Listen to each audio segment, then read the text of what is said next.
Bismillahirrahmanirrahim. Tuduhan-tuduhan dan kedustaan atas Utsman bin Affan sebagai bantahan, ya, dan seluruh juga bantahannya sekaligus kita tutup dengan wafatnya Utsman radhiyallahu anhu.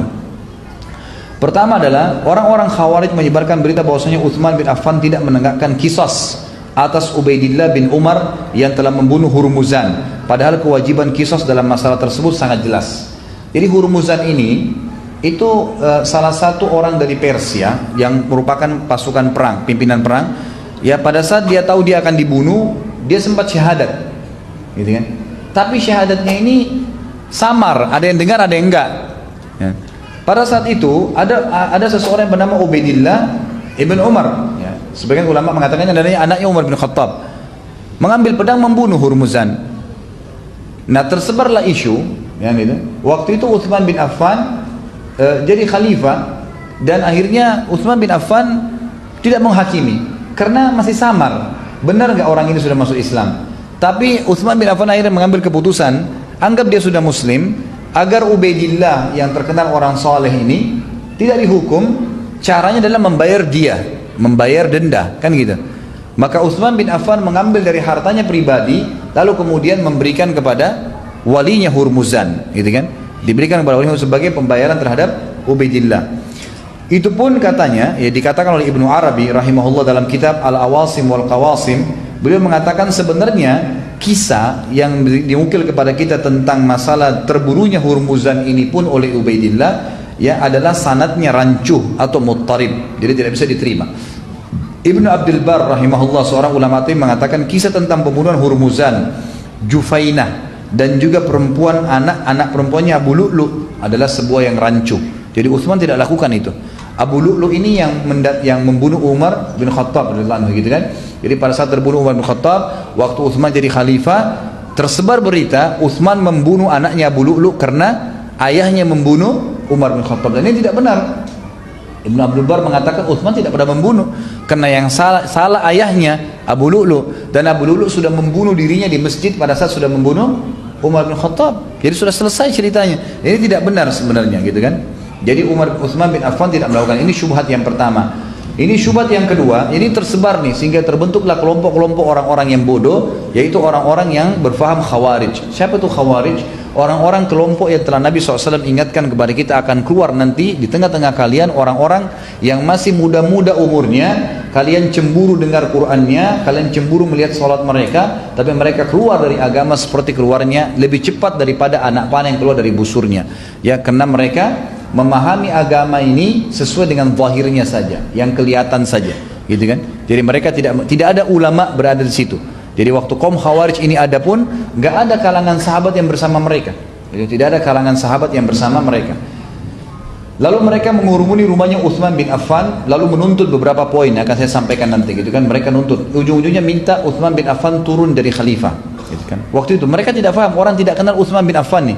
Sampai nanti karena terlalu banyak mereka berkumpul, sampai terkumpul kurang lebih 700 orang di depan rumah Utsman bin Affan, dan syaitan menghiasi buat mereka. Waktu itu beberapa sahabat sempat berkumpul ingin membela Utsman, tapi Utsman larang. Cuma mengatakan jangan ada yang membela, jangan ada darah tertumpah karena saya.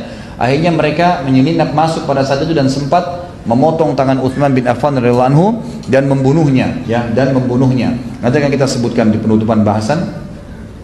Syubhat yang kedua adalah perkataan mereka mengatakan Utsman bin Affan mengangkat kerabat-kerabatnya sebagai pejabat, atau ada istilah nepotisme. Seperti misalnya mengangkat Muawiyah bin Abi Sufyan, anaknya Abu Sufyan, ini kan sepupunya Utsman bin Affan, ya, radhiyallahu anhu ajmain. Abdullah bin Amir bin Quraiz, Marwan, dan Al-Walid bin Uqbah, serta memberikan 1/5 Afrika kepada Marwan. Ibnu Arabi rahimahullah menjawab mengatakan semua itu batil, dan dari sisi sanad dan matanya tidak benar. Adapun Muawiyah bin Abi Sufyan telah diangkat oleh Umar bin Khattab di zaman khilafahnya Umar, dan Umarlah yang telah menyerahkan seluruh wilayah negeri Syam kepada Muawiyah bin Abi Sufyan. Sedangkan Utsman hanya meneruskan. Jadi Utsman bukan memilih Muawiyah karena sepupunya baru pada saat itu, karena khalifah sebelumnya sudah memilih. Berterbantahkan masalah Muawiyah. Kemudian juga Abdullah ibn Quraiz, Utsman bin Affan mengangkatnya karena memang melihat orangnya saleh, orangnya baik, dan memang ayahnya, ya, bibinya, tantenya, ayahnya, dan juga ibunya semua adalah orang-orang saleh di kalangan sahabat. Maka dipilihlah oleh Utsman bin Affan walaupun memang dia punya hubungan kerabat dengan Utsman, gitu kan. Adapun Al-Walid bin Uqbah, ini adalah adiknya, ya, Utsman tadi yang kasusnya dicambuk itu. Utsman berkata, aku tidak mengangkatnya karena dia adalah saudaraku, sempat diangkat jadi gubernur, tetapi karena dia adalah putra Ummu Hakim, bibi Nabi SAW, dan kembaran ayahnya.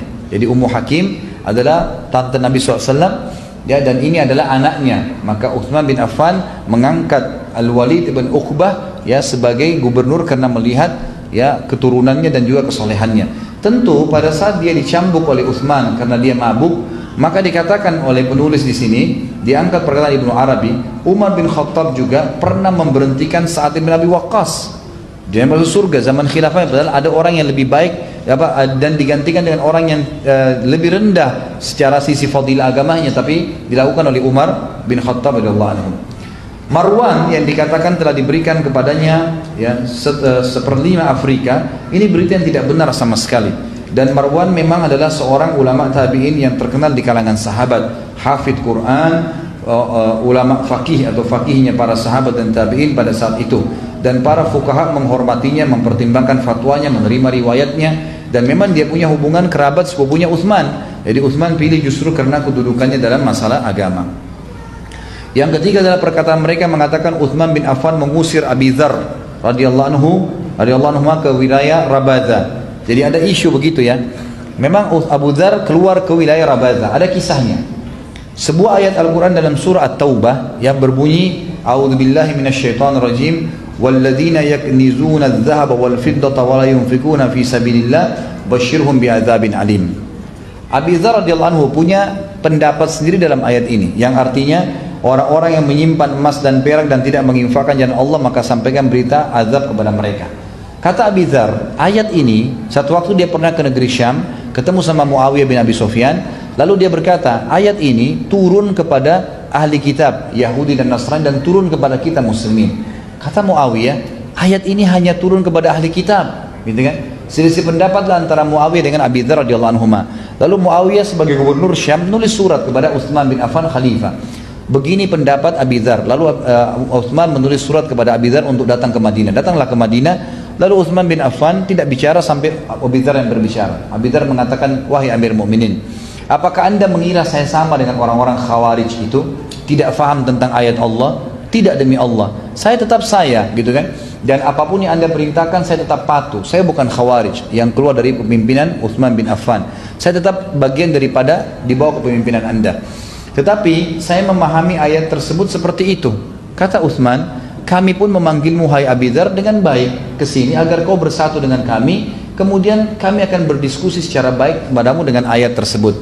Apakah kau mau tinggal di Madinah? Kata Abi Dzar, tidak, saya ingin keluar dari Madinah. Kata Utsman, kamu mau pergi kemana? Dia bilang, saya ingin pergi ke Rabadha. Itu kan sebuah wilayah tidak jauh dari kota Madinah. Ingin tinggal. Tempat itu kurang lebih tempat yang sedikit sekali penduduknya gitu, padang pasir gitu.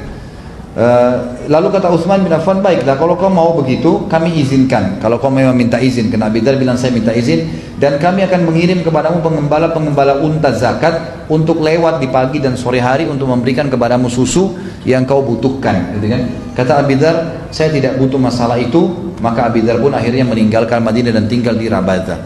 Berarti riwayat-riwayat menjelaskan Utsman bin Affan tidak mengusir Abi Dzar. Fitnah semua ini. Yang keempat, Utsman bin Affan membakar mushaf. Jawabannya adalah, kata beliau, Ali bin Abi Thalib berkata radhiyallahu anhu, ini juga orang-orang Syiah sengaja mengangkat masalah ini, ya. Demi Allah, Utsman tidak membakarnya, kata Ali bin Abi Thalib, kesaksian sahabat yang lain mulia, kecuali di hadapan khayalak para sahabat Nabi SAW. Utsman mengumpulkan kami dan berkata, apa pendapat kalian tentang qiraat, baca-bacaan yang berbeda-beda, cara baca Al-Quran? Ini di mana kaum muslimin berbeda padanya. Seorang muslim bertemu dengan muslim yang lain, dia berkata, qiraatku lebih baik daripada qiraatmu.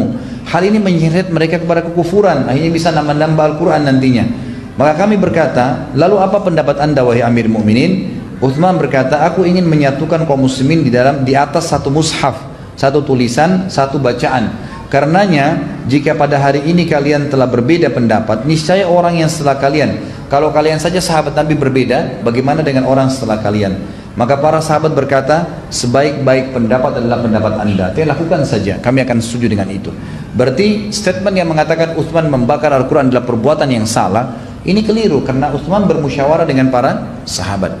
Yang kelima, mereka berkata Utsman memulangkan orang yang telah diusir oleh Rasulullah SAW dari Madinah yang bernama Al-Hakam bin As.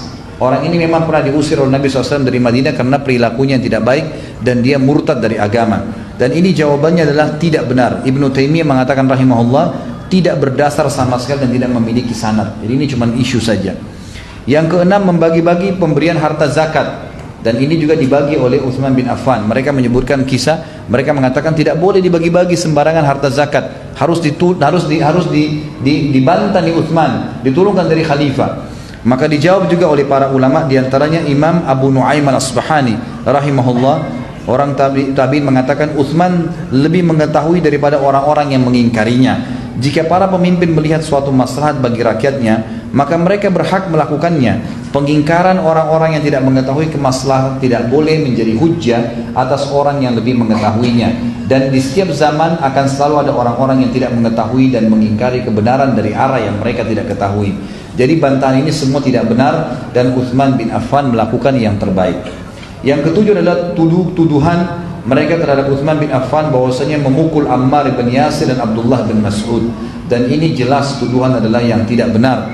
Tidak pernah Utsman bin Affan memukul keduanya, sebagaimana dinukil oleh Abu Nuaim dalam kitabnya Tathbitul Imamah, ya. Dan ini juga disebutkan dalam sanad yang sahih bahwasanya Utsman tidak pernah memukul keduanya, dan ini hanya isu yang disebarkan oleh orang-orang terhadap Utsman bin Affan.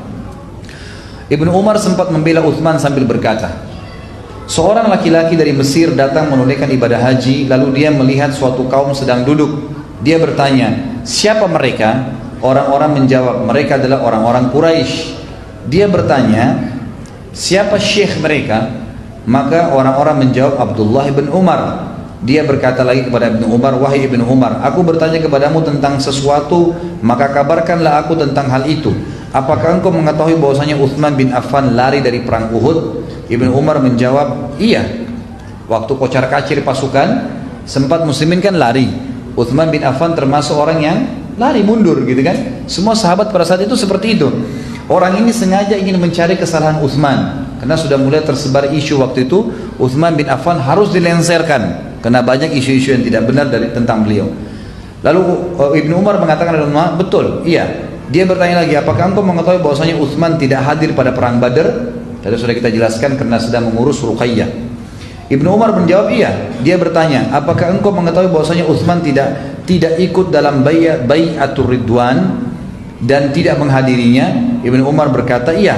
Dia menjawab, Allahu Akbar, kata orang itu. Abdullah bin Umar berkata kepadanya, kemarilah, aku jelaskan kepadamu. Adapun larinya Utsman bin Affan dari perang Uhud, maka aku bersaksi bahwasanya Allah telah mengampuninya. Ya, karena seluruh muslimin pada saat itu yang lari diampuni oleh Allah Subhanahu wa taala. Karena mereka bukan lari pulang ke Madinah, mereka lari mundur ke Gunung Uhud, gitu kan?